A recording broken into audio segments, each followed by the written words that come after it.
I am on an explorer tip after the whole fun we had with the sub story for a few days. Really? Yeah, and part of me and part of everyone should admire, the bravery of anyone and really the motivation. Like some people are addicted to crack or strippers, or they have, different weird compulsions that make them sniff feet or something.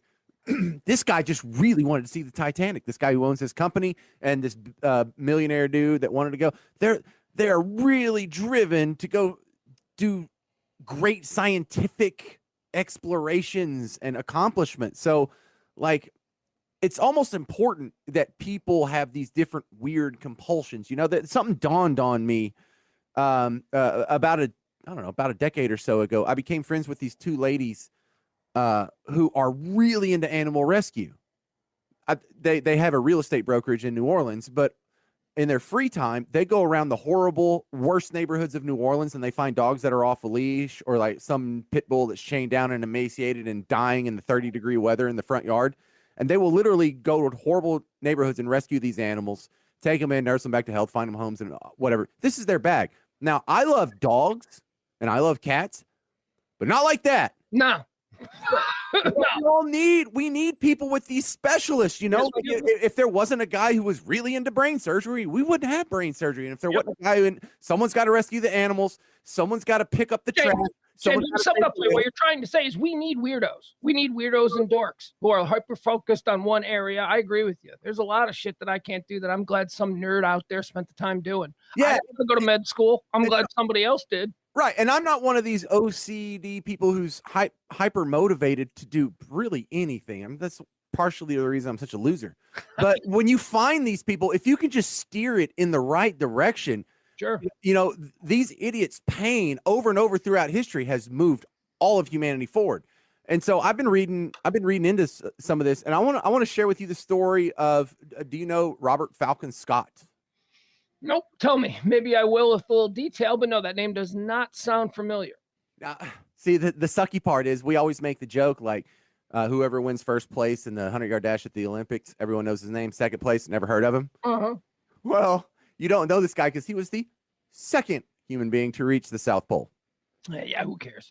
He got to stick up his butt to go to the South Pole. And so he went on his first trip. It was like 1902, 1907, something like that.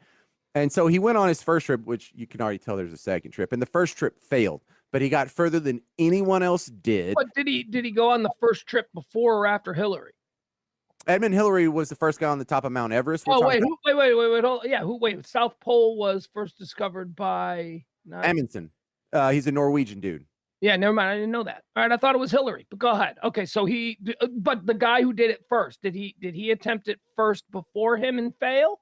This is a super sneaky shit right here. This was so scandalous in like the 1900s. Like this is around the time of Titanic and stuff when all of humanity was making these giant leap forwards from we ain't riding horses anymore. We're in tanks. Like it was a big jump in one generation, right? And so all of these huge accomplishments were being made and everyone was thinking the same thing. All right, well, what's the next big thing that hadn't been explored yet? Somebody's like, well, I'm going to go to the South Pole. And then someone's like, I'm going to go to the North Pole. And someone said, I'm going to go to the top of Mount Everest. And someone said, I'm going to go to the bottom of the ocean. So that all of these exploration things on a major scale, this is when it was peaking around 1900. Kind of like tech stocks in the late 90s. That's early a great 90s. Comparison because everyone knew it was going to be big, and a lot of people got burned trying to get there. But this stuff, James, that you're claiming, also like the space race, it had national implications. Like there was like national and ethnic pride associated with all of these accomplishments. Yeah, and that's one of the things that Robert Falcon Scott, that was part of his brand. Is he was the Englishman, the English explorer in the manner of Sir Francis Drake. Sure. All right, so here's the situation. He tries to make that first trip. He gets further than anyone else, and he got pretty close. He got within I know it doesn't sound close, 500 miles, but closer than anyone else had been by 500 miles. We'd barely been to Antarctica. Period. We're like, hey, there's penguins. It's Dallas to Memphis. He was trying to get to Memphis, and he stopped in Dallas. Right. And that's how far. That doesn't sound too far to us, but we're not going through a blizzard on foot. Yeah. Or well, they had dog sleds and skis, but never mind you. So here's the sucky thing. He almost gets it. He comes back, he writes a book, he goes and does a tour and a speaking tour, and then he is now a celebrity. He's in all the magazines, he's in all the newspapers, his book's a bestseller, and so he's a huge celebrity based on this. Showering about 3 times, maybe 2 times a week if he's lucky. Because he's British? No, just because of the time. There's no shower down there. You ain't got a shower down there. Cold. No, has no access to insulin. You're right. You got me. But here's the problem. His brand was being this famous explorer who went to the South Pole, and he didn't quite make it to the South Pole. So if someone does make it to the South Pole before he does, he loses that brand. And so it's dawning on him about 10 years into this. There's explorers who are like, we're putting it together and we're going to go to the South Pole. And then there's some other explorers who are like, we're putting it together. We're going to go to the North Pole. And the North Pole was considered easier because it was less of a travel. Anyway, who cares about the details? Because you're not upside down. Well, no, but there's more like established closer to the North Pole than there is established closer to the South Pole. Yeah, but if you're going to the South Pole, you're walking the wrong way. Well, if you go in the summer, you can sail much closer, which is easy, and then the on foot stuff is not nearly as far as Antarctica. So that's what made the North Pole easier. So go ahead. Vikings were already up. Isn't there a little bit of a drain to your head too, like because you're hanging on and you're upside down with the gravity? Yeah, like the blood rushes through your head. Like, yeah, everyone in Australia has headaches constantly. That's right. When you flush the toilet in Australia, it doesn't go down; it just shoots up.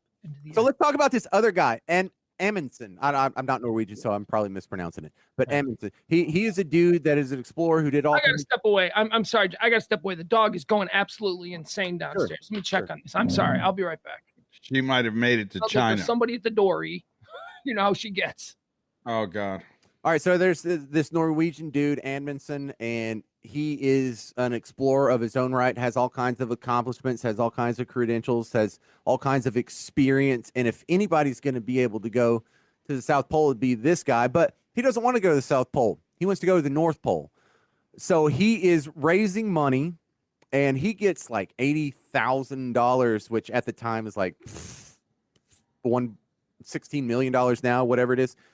So he is gathering all his stuff. Like he's already raised the money. He's already got the plans. He's already done interviews with the media and has laid the plans out and like, hey, we're going to the North Pole. This is the day we're leaving. This is the day we're going to land and hit the ice floes. And this is the day we're going to get there. This is the day we're going to get back. And I'll see you on this day. And so while they are like loading the ship and getting everything together, word comes from America that 2 American assholes are on their way to the North Pole, and they are funded out the gills. And now the big race is which one of these American buttholes is going to make it as he's about to leave. So Amundsen, at the last minute, says, fuck it. We're going to the South Pole. And he doesn't even tell the crew. He just goes to the captain. He's like, hey, man, I know I told you to go to like the, top of Greenland over there, but we're going to go down to Antarctica. But I'd be happy if I were on the cruise. Like, okay, we're about to go into this cold place. Now we get to turn the hell around and go through the warm, go through the equator. Now we're going to be on a sunny, like, fun cruise for a while before we got to go to work again. Well, look, I don't think you'd be that flippant about what is a life-threatening cruise. Because going to Antarctica, there's a reason it hadn't been done before. It's incredibly dangerous. And when Robert Falcon Scott made his first trip, there were people who died. You like slip and fall off a glacier. That's the end of you. You get frostbite on your toe and you can't walk anymore. They can haul you so far, but if your condition, go ahead. Well, so like you're saying then, if I'm going there and I'm about to get into that, I'd be happy to hear, oh, wait a minute, we're turning around, we're going the other direction. You'd be happy. Maybe so. I'm not saying you're wrong. All right, so here's the deal. Now we rejoin Robert Falcon Scott. So Amundsen has his little crew that's going down, and it's a freaking secret. The whole world does not know. No one knows except for the people on that boat. And what happened was Robert Falcon Scott already had his little expedition plan to save his brand. And they're like, oh, we just got back from the South Pole. Like, damn it. So now I'm not going to be the first man to go to the South Pole. Okay, I'll be the first Englishman. This story has really affected you. This is you're really taking it up for second place. Second place, just first loser. Sorry, Falcon Scott. I know, and I would have turned back and like, I'm not going to be the second guy to go anywhere, and not if it risks my Well, life, he's not. right? He was the first guy to go in the South Pole. Yeah. So who was the second guy to climb Mount Everest? No one cares, right? So why would you even risk your life for this? Well, for the glory of England, and he's got to save his brand. He wrote a book. He can't puss out, or he'll never get another speaker. He'll be the laughing stock of England in the English speaking world. I don't know what the hell's going through his head, but he decides that he's going to go ahead with the expedition anyway. Jesus. All right. You see this idiot here? I should be focusing on the South Pole. I'm looking. Doesn't it look like a thumb and a finger pointed upward? Abstract. I can see that. Yeah. From there's like a hand. Yeah, it looks like a hand, like with a thumb. All right. So what you see there is Amundsen's route and Robert Falcon Scott's route. Now, here's the good news. Amundsen went back, and 5 weeks later, Robert Falcon Scott's crew makes it. Now, this is a crew that was going at the. Are they going in the straight line? Amundsen is the one that went in a straight line. Wow. Am I getting that right? Yeah. That's straight.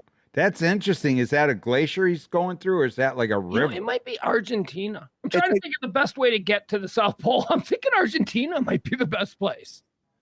Go ahead. I'm sorry. Yeah. It kind of is if you're going to push off from somewhere, but they all land in that same little Ross ice shelf, I think is what they call it now.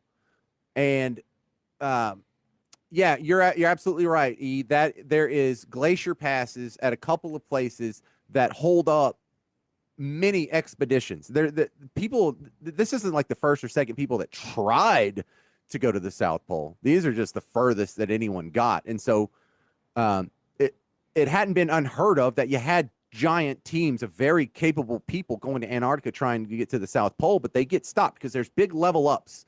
On the ice shelf, there is no land under you. When you get to the actual continent from the Ross Ice Shelf, that's the first set of glaciers. And then apparently there's a mountain range further down that you can't go over. You have to find a pass through. And Amundsen found that pretty easily. Robert Falcon Scott found a pass through, but it took him a while on the first trip. So on his second trip, he already know, I'm going to go straight for that pass. I know that's how I'm getting around this first stop. Because you're not going to survive that high up? Is that the problem with the mountain? You can't go? You got to go through the pass through. Is it too high on the left there? Ice is a bigger problem in the mountains than it is in, say, Wyoming, because you can't walk up a mountain in Antarctica. You can walk up a mountain in Wyoming until you get to the tippy top when there's a bunch of ice and it gets really difficult. Think if the whole mountain is like that, constantly in a blizzard. And so even in summertime, which they went in January, so it's summer. I know that sounds weird. So coming back, they hit a blizzard. And it's so weird when you actually read through, because he kept the diary and they went back and they found his carcass in the diary and everything. And the other guys had diaries too. They started off with a whole bunch of men, but on the way there, they would send some dudes back because they were sick or they had scurvy. Scurvy was an issue, believe it or not. And so then they got further down and they made a camp, and then they would be stuck in this camp for like 4 days because there was a blizzard. So can you imagine being like 400 miles from any supplies? You're in a dumbass tent on your way to the South Pole for 4 days? No, I couldn't imagine. Here's what I'm thinking, though. We've got to be close. We've got to be close to figuring out a way to make the South Pole easily accessible, not just to research vehicles and stuff. I mean, there are people there, but the only people there are scientists and stuff like that. There's no populations there on the South Pole. Why not? I'm looking at this thing. There's got to be a way to figure out some safe shipping lanes. You could build. Imagine what this. It's not profitable. It's just the money loser. Why would? How is it a money loser? Some of the most exotic skiing on the planet. If they could figure out a way to build some hotels on this, I'm sure they have some amazing. Bro, you can't go skiing in negative 40 degrees. I mean, I don't think that's true. Please, people go to work in Chicago in negative 40 degrees. You can't go skiing. I see your point. It's definitely going to be a hurdle we'll have to overcome. But I'm going to hang out a shingle, an Antarctica South Pole Development Company. Anybody that wants to come in, we're going to build hotels and sell timeshares. Well, you need to slow down because I've watched about 4 YouTube videos on this, so I'm pretty much an expert now. All right. There you go. On the return trip from the South Pole, Robert Falcon Scott's group, there was only 5 people left. They had basically sent everyone else back before that last leg. When they got the last, I think it was like 100 miles away from the South Pole, he sent everyone back that wasn't like a hardy explorer. So the meteorologist, the scientist, the cartographer, they had all gone back at this point. So it's just 5 guys, right?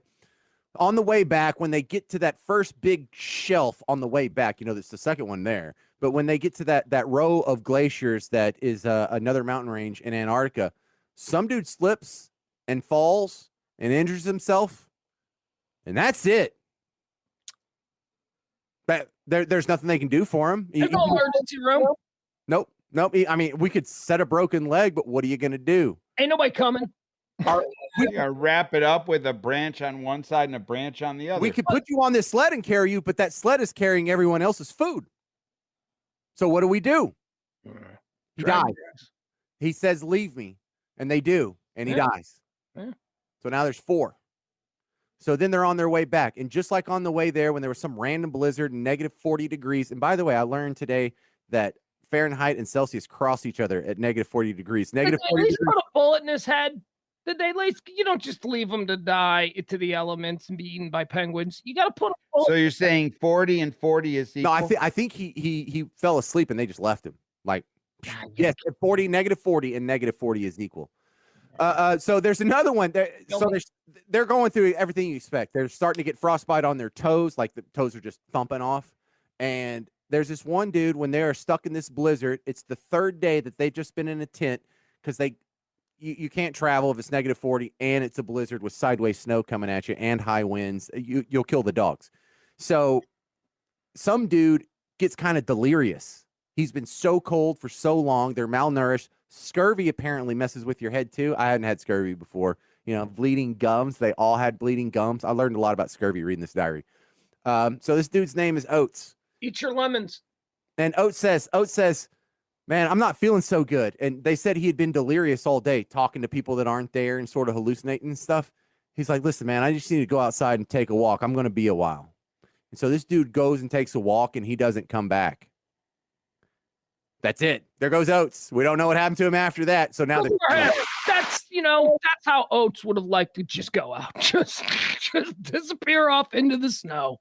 So when Oates leaves, there's 3 left now. They still have to make it through a long snow plain and then another glacier drop down to the ice shelf. And they don't have any, they're running out of supplies. They're running. At some point, you got to stop leaving people, though. Well, there's only 3 people left. Right. This is, I think, that point. Like, I think right now, the 3 you're with, you're either all making it or you're all not making it. You know what's good about this, though? Here's the bright side. There are no predators. And it's not like they're going to get chased by bears or anything like that. The worst thing I could deal with maybe is a penguin, maybe a seabird that's landing. So it's not like there's wolves or anything. No polar bears? No, those are northern. Polar bears are nothing in the south. Huh? No, nothing can live. No mammal can live down there. Now, on the coast, they have seals and walruses and the normal things that you would find on the coast. But once you get past that first ice shelf glacier row, nothing. And that's one of the things that they talk about constantly. That like they hadn't seen a bird in months. Like, have you gone months without seeing a bird? No other human has. You can't eat. There's nothing to eat. Nothing grows there. There's nothing to kill and eat. You got to, if you don't have, oh my God. They getting caught in one more blizzard. And the reason we know all the details that I was just telling you is because the 3 dudes that were left wrote down everything they could remember because they knew they were going to die. And so they all left notes to their parent or to their families. And Robert Falcon Scott left a note basically to the English people saying how he wanted to be remembered and please take care of my family. I have a wife, I have kids, and also I've been taking care of this colonel who was in the war with me, who's now a ward of my estate. And I know that the good, hardy English people will be able to come up with the resources to make sure that my family's well taken care of since I did all this for them. And then they all died.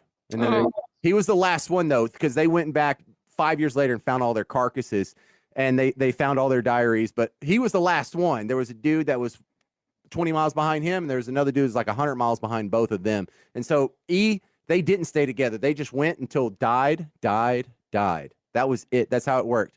And when they found his sled, there was about 20 pounds of... Nobody got back to civilization. Nobody. None of them. They all freaking died. It's like the Donner Party. They all freaking died. But on his sled was some It's not a movie. That's why this isn't a movie.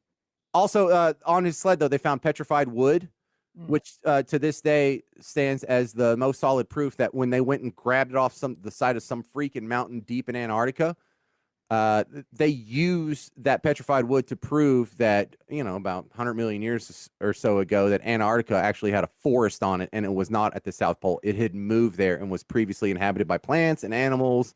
And, we learned a lot about the tectonic shifts from this dude's sled. I like that Barney thinks that if they would have eaten somebody along the way, one would have survived. Should have eaten each other. Today, they have a scientific station on the South Pole. It has regular flights in and out. They have regular trucks that go in and out on the big tracks. Except for the winter, there's like 4 or 5 months where a plane or a car or anything can't get in or out. But there still stays about 40 people. That's the skeleton crew that just keeps everything going there. And they live off like 4,500 gallons of fuel a day to run the generators. And they have this really cool, it looks like a space station. It's on still. Is it like a hotel, like for a few people to go to? It really feels like a spaceship. And it kind of has the same function as a spaceship. They have a big airlock to go in and out because you can't suck all the heat out. They have the 2-door system where you just have some room whose sole purpose is to stop the flow of air or whatever. And so that kind of reminds me of a spaceship, or really it could be like in the movie Abyss, how they were in some underwater habitat. It feels like that because everything has to be contained. All the walls are robust. They have the doors that are airtight. So if something... Yeah, that's it. Yep, that's it. So if something's damaged in one area, you can shut off the rest of it till that gets fixed, and it won't kill everybody because that's how dangerous it is outside the walls. Look at this. Yeah, I'd like to go do some morning yoga. Hold on, stop. Right there. Right here. We're going to buy this, probably pennies on the dollar, and we're going to turn it into our home base for extreme spring break.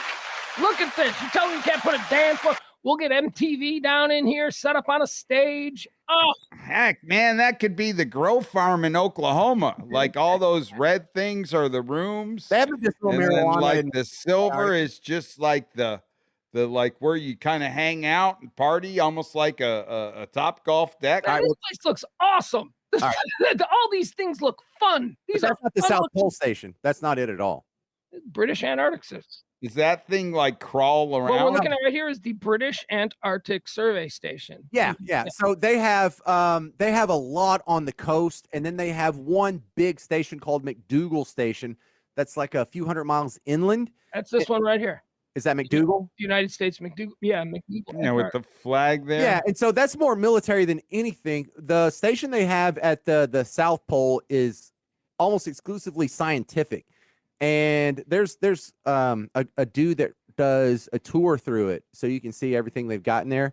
Like, and it's. I'm gonna ask. I could live like there. Right now. This one here. This looks like somewhere I can live. Where is this? This is the Antarctic Wildlife Cruise. Okay, this is not the Antarctic. Whenever you see ocean, that's not the South Pole because we are 500 miles from the ocean at the South. So, like, I'm gonna ask this. We've got a military base there, right? Sure. Yeah. Well, military research facilities. We have a Navy port. But like, if some country was like bound and determined to like own that part of the world and like get rid of our military base, are you going to war over that? No. Well, I don't know what does the scientific community say about natural resources, and what is the reason? Look, there's a reason we're down there, and there's obviously some money in it for us. It's the only reason that we would have any interest. So I don't know. We don't know what we don't know. We don't know what we don't know, I guess would be the answer to that question. Maybe. Is it? But I guess like if you're trying to take over that part of the place where there is nobody, like, do I care enough about that to go to war? I'm like, okay. Well, why do they care about You can have it. Yeah, they're not going to. It's a paradox. See, no one's going to want to spend precious military resources and political capital to take over a block of ice. Certainly not great. And so that's my point. So why are we there? To cure cancer and shit like that. That's all. Why do we have a military base there? Like, who decided we needed to protect that? So it's For what Holy point? Grail, stuff like that. There's stuff buried in the ice, aliens, all that stuff. Go ahead. one thing you will notice when you watch one of these tours of the ancient diseases frozen in time. Maybe so, right? Let's unlock some of those. What could possibly go wrong? But when they do the tours, you get the feeling in your head, this is a really good test run for Mars, bro. This is a really good test run for the moonshot, because when we set up a colony on the moon, because we'll do that before Mars, it's probably going to look a lot like this. Because like one of the first things they learned, because they built the first station on the South Pole in like the 50s, and it was this big dome, and they wanted to build a dome so it didn't matter how much snow went on it, could hold all the snow in the world. The problem is that bitch got buried every year, and they had to spend all kinds of time and resources knocking the snow off. So they did this next one in stilts, right? And so it's a lot easier to clear off. You just go run trucks under it, and you have your whole area cleared around it. Buried in. We learned, and they had to go disassemble that old dome anyway, and they have like pieces of it in the little museum in the space station. So you'll see that just this attempt and sending really smart people out there for frivolous and very dangerous reasons kind of has some scientific benefits that's hard to argue with. So, we waste a lot of money on dumb stuff in America. Wasting money on science, even as a libertarian, inflames me the least. Well, hasn't this been interesting? It's a new segment from James called Someone You Should Know. And who's this guy? What's this guy's name? Robert Falcon Scott, the Englishman who is the second person to read the poll. I cannot wait. People who finish second. I cannot wait. Yeah, I cannot wait for your next installment of losers, second guys who just weren't quite good enough. Thank you, James. New segment. Well, I'm a hell of a broadcaster, but I really got to give all the credit here to Robert Falcon Scott. This is him in full regalia and military uniform. And look at him. Little Napoleon wannabe. We didn't forget you, Robert, just because you were number 2. No, we didn't forget. Number 2, yeah. We did forget you, Robert. James did. James, 1 out of 8 billion.